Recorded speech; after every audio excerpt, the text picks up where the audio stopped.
Bulletin की शुरुआत इस वक्त की बड़ी खबर के साथ जो पश्चिम बंगाल से आ रही है। पश्चिम बंगाल के राज्यपाल ने बड़ा बयान दिया है। पश्चिम बंगाल में डर लगता है। राज्यपाल जगदीप धनखड़ ने कहा है, डर देख रहा हूं, महसूस कर रहा हूं, डर और लोकतंत्र एक साथ नहीं चल सकता। ये बड़ी बात कही है। और देखिए, पश्चिम बंगाल के राज्यपाल, अगर किसी राज्य के राज्यपाल ये कहते हैं कि डर लगता है तो फिर ये वाकई में बहुत बड़ी बात होती है। इससे पहले भी ममता सरकार कई बार जगदीप धनखड़ के निशाने पर रही है और कानून व्यवस्था को लेकर इससे पहले भी राज्यपाल सवाल उठा चुके हैं। सुनवाते हैं आपको इस बार राज्यपाल की तरफ से क्या कहा गया। आपको लगता है क्या फियर नहीं है? बताइए मेरी आंखों में देखकर। Sir, let me just refresh that question. आपने हायत में भी फियर का जिक्र किया, आपने यहाँ पे भी फियर का जिक्र किया विद द इलेक्शन। मैंने हायत में भी नहीं किया है, फियर यहाँ भी नहीं किया है। मैं आयत तब से कर रहा हूँ, लगातार कर रहा हूँ। उस फियर को मैं देख रहा हूँ, उस फियर को मैं महसूस कर रहा हूँ। राजभवन में वो व्यक्ति जब आता है जिसकी समाज में हैसियत है, एक अनुरोध करता है, मेरा असली नाम गेट पर मत बताना, वो परंपरा रुकी नहीं है। और क्या आप दिल को टटोल कर कह सकते हैं फियर नहीं है? फियर इतनी ज्यादा है कि आप फियर की चर्चा तक नहीं कर पा रहे हैं। ये फियर का ही कारण है कि 10 ईंट और आधी बोरी सीमेंट भी आप अपनी मर्जी से नहीं ले पाते हैं। क्या छिपा हुआ है? ये फियर का ही कारण है कि सिंडिकेट्स इतने ऑपरेट कर रहे हैं। एक रसीद है, वो रसीद किसकी है? कौन उस पर कलेक्शन करता है? वो पैसा कहां जाता है? क्या सरकारी खजाने में जाता है? उस रसीद को सही करने के लिए, कारगर साबित करने के लिए पूरी पुलिस फोर्स हो जाती है। ये फियर का ही कारण है।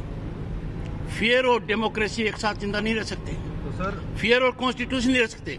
पर्सन पूछने से पहले ये पूछिए, क्या आप कह सकते हैं फियर नहीं है? ये पर्सन पूछिए कि मैं गलत बोल रहा हूं। हिम्मत कीजिए।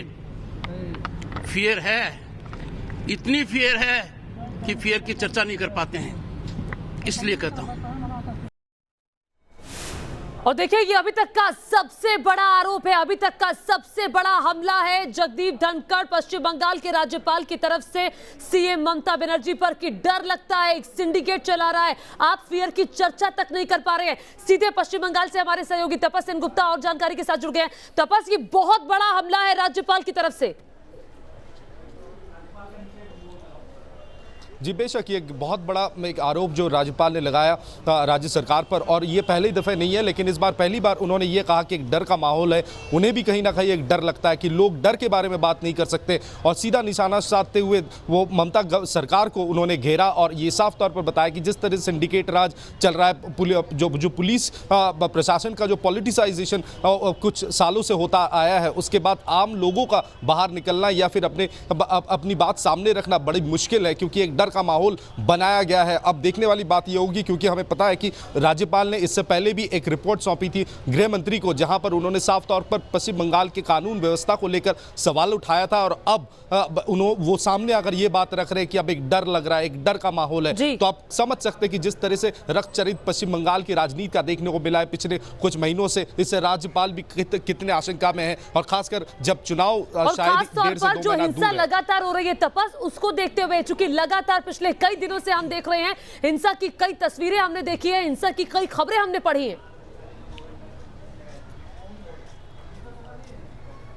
जी देखिए, हिंसा भी पश्चिम बंगाल राजनीति का एक अहम हिस्सा बन चुका है। हम ये नज़ारा या ये मंजर हम तकरीबन पिछले 5-6 सालों से हम देखते आ रहे हैं कि चुनाव से पहले हुआ करता था, लेकिन इस बार तकरीबन 6-7 महीने पहले से हमें इस तरह का ये रक्तचरित पश्चिम बंगाल राजनीति का देखने को मिला है। और हर बार पश्चिम बंगाल सरकार और पार्टी जो सत्ते पर है वो हमेशा ये दावा करते रहे कि पश्चिम बंगाल में लोग शांति से रह रहे हैं। आपको यहाँ पे रोक रही हूँ, इस बीच एक बड़ी खबर अपने दर्शकों को बता दें। बंगाल में बीजेपी की रथ यात्रा निकल रही है, और बड़ी बात यह है कि लगातार रथ यात्रा तो जारी है ही, उसके साथ ही बीजेपी ने कोलकाता के लालगढ़ में दूसरी रथ यात्रा जो है वो शुरू कर दी है। खुद हाईटेक रथ पर जेपी नड्डा सवार हुए हैं। आज बंगाल के दौरे पर राजनाथ सिंह, देश के रक्षा मंत्री भी, आपसे कुछ ही देर पहले तपस ने एक रिपोर्ट की थी, वो रिपोर्ट भी आई, आपको दिखाते हैं।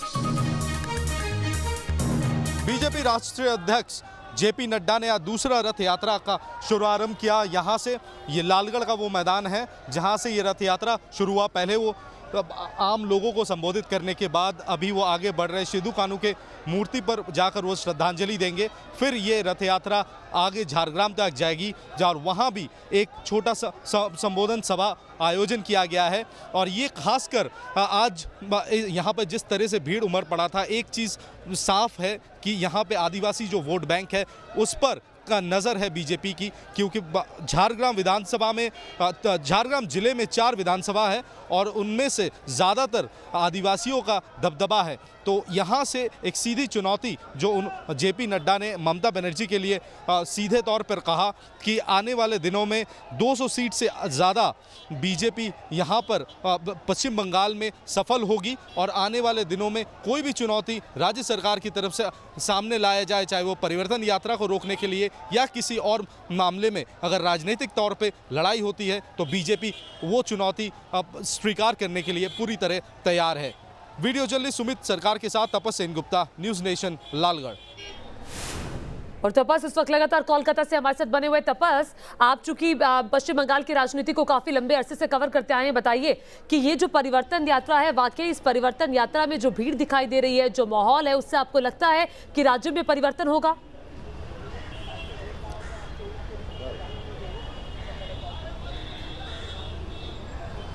जी देखिए, पश्चिम बंगाल की राजनीति में जो नज़ारा हमें अभी देखने को मिल रहा है, खासकर अगर बीजेपी की बात करें तो बीजेपी अपना जो रथ यात्रा प्लानिंग किया है पूरी तरह से वो हिंदू डोमिनेटेड जो इलाके हैं ज़्यादातर वहाँ से शुरू किया है। हिंदू धर्म के जो धार्मिक स्थल है वहाँ से, चाहे वो तारापीठ हो, चाहे वो नदियाँ हो या फिर और अलग अलग जगहों पर हो, इन धर्म स्थलों को चुना गया है। और क्योंकि बीजेपी कहीं ना कहीं असमंजस में है कि माइनॉरिटी वोट बैंक यानी अल्पसंख्यक वोट बैंक अगर उन्हें नहीं भी मिलता तो वो एक बड़ा खतरा हो सकता है। तो कहीं ना कहीं अपने वोट बैंक को पूरी तरह कंसोलिडेट करने के लिए बीजेपी अब हिंदू वोट बैंक की तरफ मूव कर रही है। और उनके तरफ से ये कहा जा रहा है, बीजेपी नेता ये कह रहे हैं कि ज़्यादातर की जो हिंदू वोट बैंक है वो किसी भी कीमत पर तृणमूल कांग्रेस के पास ना जाए, ये उनकी पूरी कोशिश रहेगी। क्योंकि बीजेपी का टारगेट है 200 प्लस का। उधर ममता लगातार निशाना साध रही है और जैसे जैसे चुनाव नजदीक आ रहे हैं वैसे वैसे आरोप प्रत्यारोप की राजनीति भी तेज हो रही है। बड़ा आरोप पश्चिम बंगाल के